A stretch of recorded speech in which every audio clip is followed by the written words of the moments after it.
Welcome students in this class.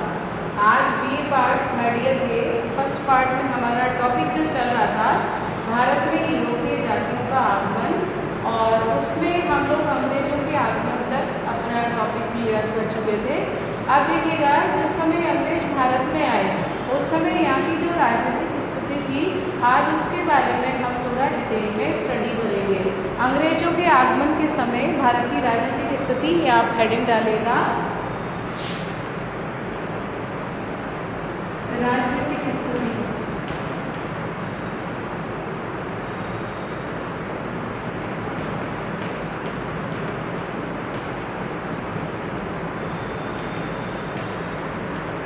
ठीक है, उस समय यहाँ का यहाँ की जो पॉलिटिकल डिस्टर्बेंसेस चल रहे थे उसके बारे में आज हम थोड़ा डिटेल में अध्ययन करेंगे।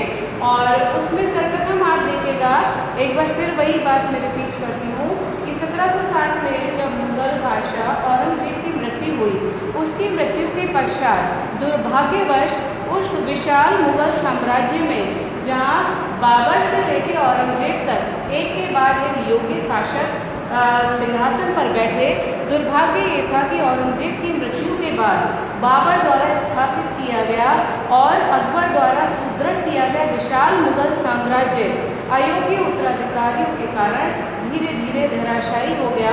और उसका परिणाम ये निकला कि अंग्रेज यहाँ पर अपनी सत्ता को स्टैब्लिश करने में विजयी हुए। और इसके साथ साथ आप देखिएगा, एक लंबे समय तक जो विशाल साम्राज्य स्थापित रहा, अंततः उसका पतन हो गया। तो देखिए, सर्वप्रथम बात करते हैं कि जब औरंगजेब की मृत्यु हुई तो उसके दुर्बल उत्तराधिकारियों के समय में जो मुगल दरबार था उसके अंदर गुटबंदियां प्रारंभ हो गई। विभिन्न गुटों में मुगल दरबार विभाजित हो गया। उदाहरण के लिए ईरानी गुट, तुरानी गुट, भारतीय मुसलमानों का गुट, और इस तमाम कंडीशन में आप देखिएगा मराठे जो थे वो भी अपनी महत्वपूर्ण भूमिका अदा कर रहे थे। हम सभी जानते हैं कि शिवाजी ने विशाल मराठा साम्राज्य स्थापित किया था और छत्रपति की उपाधि उन्होंने धारण की थी। छत्रपति जैसे हमारे यहाँ राजा, मुगलों में बादशाह, उसी तरह से मराठा साम्राज्य में जो हेड होते थे वो छत्रपति कहलाते थे। दूसरे शब्दों में हम कहें तो छत्रपति एक प्रकार से उनका टाइटल था, उनकी उपाधि थी। फिर आप देखिएगा, मराठा साम्राज्य के अंदर भी शिवाजी की मृत्यु के बाद यद्यपि वो साम्राज्य काफ़ी समय तक बरकरार रहा, लेकिन मराठों के अंदर भी आपसी ईर्ष्या, द्वेष और धन प्राप्त करने का जो उनका लालच था, धन प्राप्त करने की जो इच्छा थी, उसने मराठा साम्राज्य को भी काफ़ी हिला कर रख दिया था। तो जब शाहू छत्रपति बने, शाहू के छत्रपति बनने के बाद के समय से ही पेशवा का पद जो है, जो अष्टप्रधान शिवाजी के द्वारा स्थापित किया गया था, जिसमें छत्रपति के बाद महत्वपूर्ण पद पेशवा का माना जाता था, वही पेशवा अब छत्रपति से भी महत्वपूर्ण हो गया था। क्योंकि शाहू आप सभी जानते हैं वो मुगल कैद में रहे थे और वहीं उनका लालन पालन हुआ था। तो काफ़ी लंबे समय तक मुगल कैद में रहने के बाद शाहू का जो प्रवृत्ति थी वो विलासी प्रवृत्ति हो गई थी। ऐसी कंडीशन में समस्त जो सत्ता है वो पेशवा बालाजी विश्वनाथ के हाथों आ गई थी, जो 1713 में जिसे स्वयं शाहू ने अपना पेशवा नियुक्त किया था। तो उसी के बाद से आप देखिएगा, पेशवा जो थे वो धीरे धीरे शक्तिशाली होते चले गए और मराठा सरदारों के सहयोग से उन्होंने उत्तरी भारत में भी अपने राज्य विस्तार की योजना को अंजाम देना प्रारंभ कर दिया। लेकिन मराठों का भी दुर्भाग्य था। वो किस रूप में कि मराठा सरदार जो थे वो बहुत अधिक शक्तिशाली होते जा रहे थे और धन के लालची होते जा रहे थे। तो धीरे धीरे पेशवा और इन महत्वपूर्ण, जिनमें आप होलकर, सिंधिया, पंवार, इनको आप ले सकते हैं, ये सभी अपने निजी स्वार्थों में लिप्त रहने लगे। तो इसका परिणाम क्या निकला कि इधर मराठा सत्ता पतन की ओर उन्मुख हुई और दूसरी ओर औरंगजेब के दुर्बल उत्तराधिकारियों के कारण जो मराठा साम्राज्य था वो भी पतन की ओर अग्रसर होने लगा। और इन राजनीतिक परिस्थितियों का जो भरपूर लाभ मिला वो अंग्रेजों को प्राप्त हुआ। तो कुछ एक ऐसे राज्य थे, इन सारी परिस्थितियों में ये जो पॉलिटिकल डिस्टर्बेंसेस थे इनके चलते हुए कुछ स्वतंत्र राज्य स्थापित हुए। आप लोग स्वतंत्रता के बाद भारत की विभिन्न रियासतों का जो एकीकरण हुआ उसमें यदि आपने कभी पहले पढ़ा हो जूनागढ़ और हैदराबाद ऐसी रियासतें थी जिन्हें सरदार पटेल को भारत में अखंड भारत में विलय करने में काफ़ी परेशानियों का सामना करना पड़ा था। तो सर्वप्रथम हम बात करते हैं वही हैदराबाद के स्वतंत्र राज्य की। हैदराबाद पहला ये स्वतंत्र राज्य था हैदराबाद। अब देखिए ये राज्य जो था ये मुगल काल में ही स्थापित हुआ था। औरंगजेब के मृत्यु के पश्चात इस राज्य का संस्थापक था चिन-कुली खान निजाम-उल-मुल्क आसफ जहां। इसको आप नोट करेंगे, चिन-कुली खान निजाम-उल-मुल्क आसफ जहां।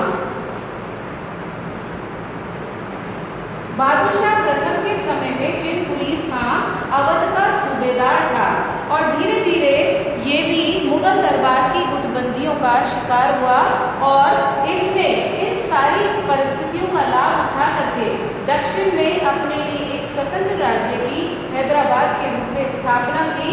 और बाद में आप देखिएगा जब अंग्रेज दक्षिण में अपने साम्राज्य का विस्तार कर रहे थे तो उस समय उन्हें जिन 3 महत्वपूर्ण शक्तियों का सामना करना पड़ा उसमें हैदराबाद का निजाम भी एक उनका प्रमुख प्रतिद्वंदी या उनका प्रबल शत्रु था। दूसरा आप लिखिएगा बंगाल, बिहार और उड़ीसा।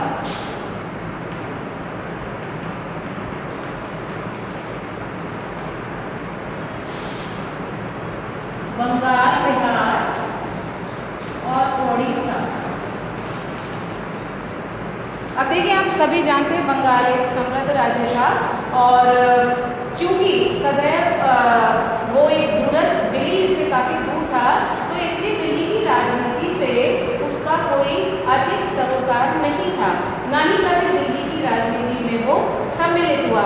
यहाँ पर आप देखिएगा 1707 ईस्वी में मुर्शीद कुली खां, नोट करेगा इसको, मुर्शीद कुली खां बंगाल का नायब नाजिम तथा उड़ीसा का नाजिम नियुक्त किया गया।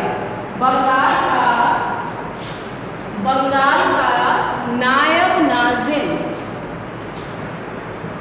बंगाल का नायब नाजिम और उड़ीसा का नाजिम, उड़ीसा का नाजिम नियुक्त किया गया। इनका नाम आप लिखेंगे मुर्शीद कुली खां।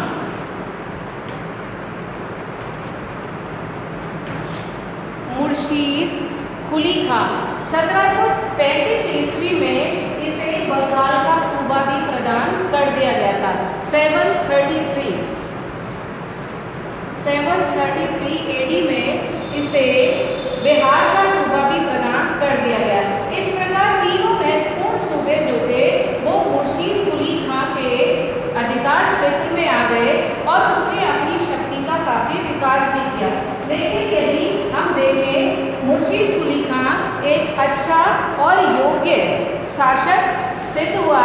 1739 ईस्वी में इसका उत्तराधिकारी शुआउजुद्दीन जो था उसकी मृत्यु हो गई और बंगाल के नवाबों या बंगाल के शासक के रूप में जो सबसे महत्वपूर्ण नाम आता है वो आपका है अलीवर्दी खां। बंगाल के महत्वपूर्ण शासकों में जो आपका सबसे महत्वपूर्ण है अलीवर्दी खां।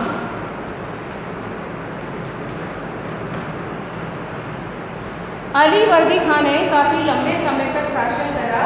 740 ईस्वी से 756 ईस्वी तक बंगाल का नवाब रहा अलीवर्दी खां।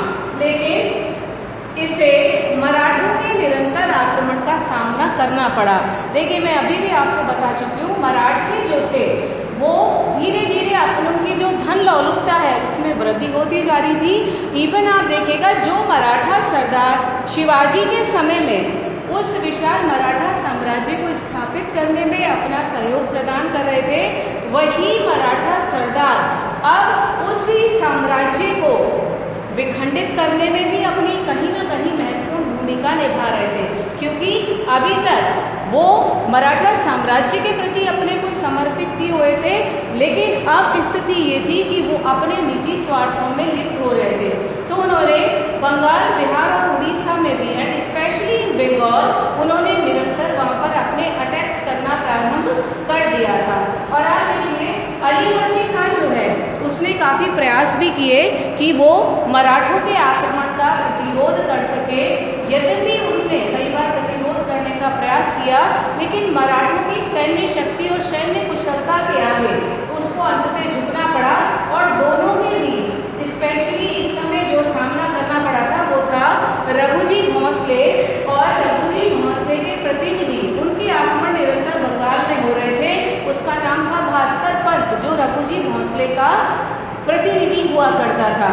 लास्ट में आप देखिएगा, इन दोनों के बीच, रघुजी भोंसले और अलीवर्दी खां के बीच समझौता हो गया, और इस समझौते से विवश, इस समझौते के बाद मराठों ने 12 लाख रुपए वार्षिक लेकर के बंगाल पर आक्रमण न करने का वचन दिया। और एक महत्वपूर्ण अलीवर्दी खां के संबंध में बात और है, जिस समय अलीवर्दी खां बंगाल का नवाब बना तो उसको बंगाल के सिंहासन पर बैठाने में हिंदू व्यापारियों ने बहुत महत्वपूर्ण भूमिका निभाई थी। आप इनके नाम जरूर लिखिएगा। वे हिंदू अधिकारी जिन्होंने अलीवर्दी खां को बंगाल के सिंहासन पर बैठाने में महत्वपूर्ण भूमिका निभाई, उनका नाम है राय दुर्लभ, जगत सेठ, स्वरूप चंद्र, राजा राम नारायण, राजा माणिक चंद्र आदि। ये नाम मैंने आपको इसलिए नोट कराया है, अभी जब हम अंग्रेजों का बंगाल पर आधिपत्य स्थापित होगा, प्लासी का युद्ध होगा, बक्सर का युद्ध होगा, बंगाल में बार बार सत्ता परिवर्तन होगा अंग्रेजों के बदौलत, तो वो सारे उस इंसिडेंट में आपको ये नाम आगे तक याद रखने, इसलिए कृपया इस पर ध्यान दें। अब इसके बाद बंगाल, बिहार, उड़ीसा के बाद अन्य जो महत्वपूर्ण राज्य स्वतंत्र स्थिति में स्थापित हुआ वो था अवध, और इसके संस्थापक थे सादत खां। नोट करिएगा इसको, अवध के स्वतंत्र राज्य का संस्थापक सादत खां, जिसका पूरा नाम था मोहम्मद अमीन सादत खां बुरहान उल मुल्क। मोहम्मद अमीन सादत खां बुरहान उल मुल्क।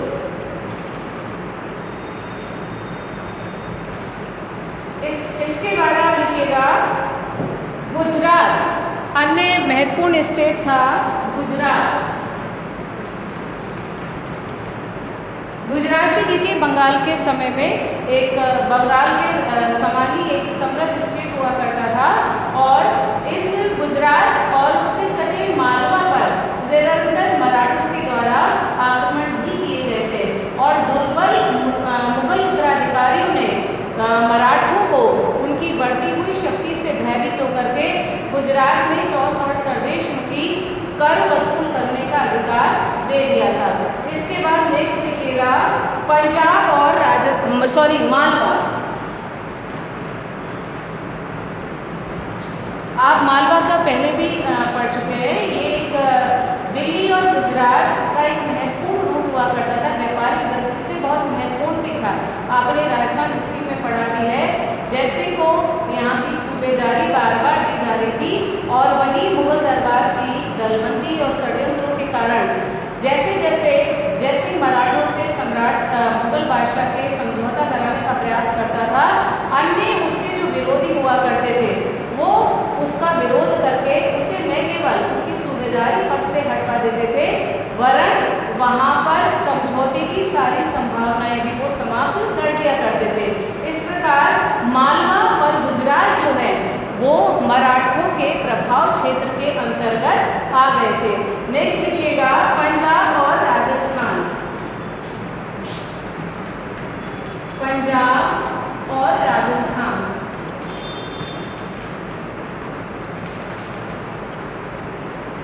राजस्थान की राजनीति से तो आप लोग भली भांति परिचित है।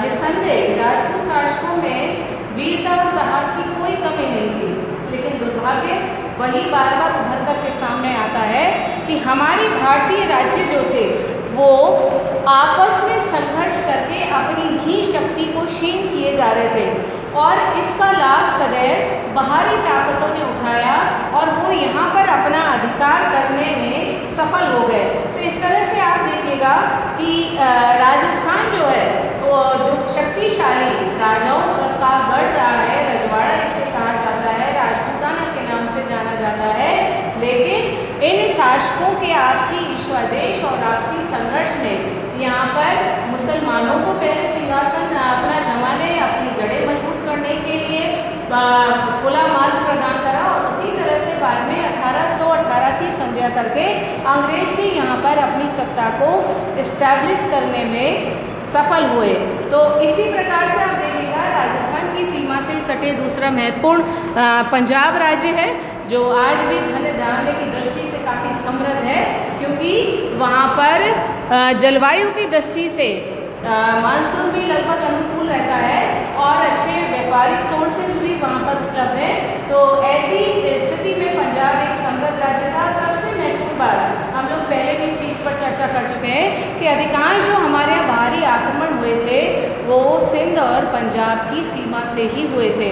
तो यहाँ पर अफगानों ने अपनी यहाँ पर आक्रमण के पहले तुर्कों ने, फिर अफगानों ने, एंड मंगोल जो थे वो भी यहाँ से भारत में एंट्री करने के प्रयास कर रहे थे। और उसी संदर्भ में आप देखिएगा पंजाब के अंदर इस समय जो सूबेदार था वो था जकारिया खां। ये पंजाब का सूबेदार था जकारिया खां।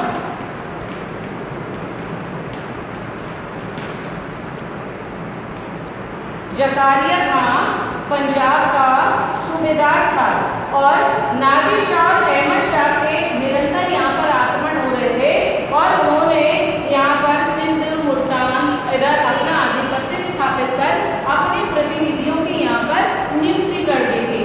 तो आप देखिए स्थिति ये होती जा रही थी कि जो राज्य कभी मुगल साम्राज्य का एक महत्वपूर्ण हिस्सा हुआ करते थे, धीरे धीरे अब वो तमाम क्षेत्र अपनी अपनी स्वतंत्रता को बरकरार रखने में हर संभव प्रयास कर रहे थे और मुगल उत्तराधिकारियों की दुर्बलता का उन्होंने पूरा लाभ उठाया था। इसके बाद आप देखिएगा महत्वपूर्ण राज्य आता है मैसूर।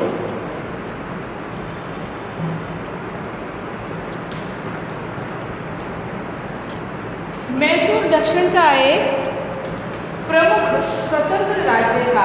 यहाँ पर आप देखिएगा यदि हम 18वीं सदी के मध्य तक की बात करें तो यहाँ पर चिकाजी कृष्णराज का शासन था, चिकाजी कृष्णराज। लेकिन वास्तविक सत्ता जो है वो देवराज और नंदराज नामक दो भाइयों के हाथ में थी। वास्तविक सत्ता देवराज और नंदराज, देवराज और नंदराज नामक दो भाइयों के हाथ में थी और खांडेराव मैसूर का दीवान था। खांडेराव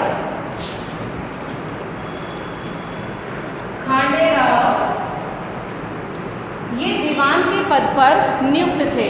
अब देखिएगा जो चिकाजी कृष्णराज थे वो जो प्रशासनिक कार्य है उनसे काफ़ी अलग अलग पड़े हुए थे, क्योंकि वो कुछ आप ये कह सकते हैं विलासी प्रवृत्ति के थे, आराम पसंद थे। तो सत्ता जो है वो इन दोनों भाइयों के द्वारा संचालित हो रही थी। एंड उस समय बात यदि हम देखें जो वास्तविक सत्ता है वो सिर्फ नंदराज के हाथों में चली गई। तो इसी समय में आप देखिएगा एक महत्वपूर्ण कैरेक्टर मैसूर में उभर कर आता है और उसका नाम है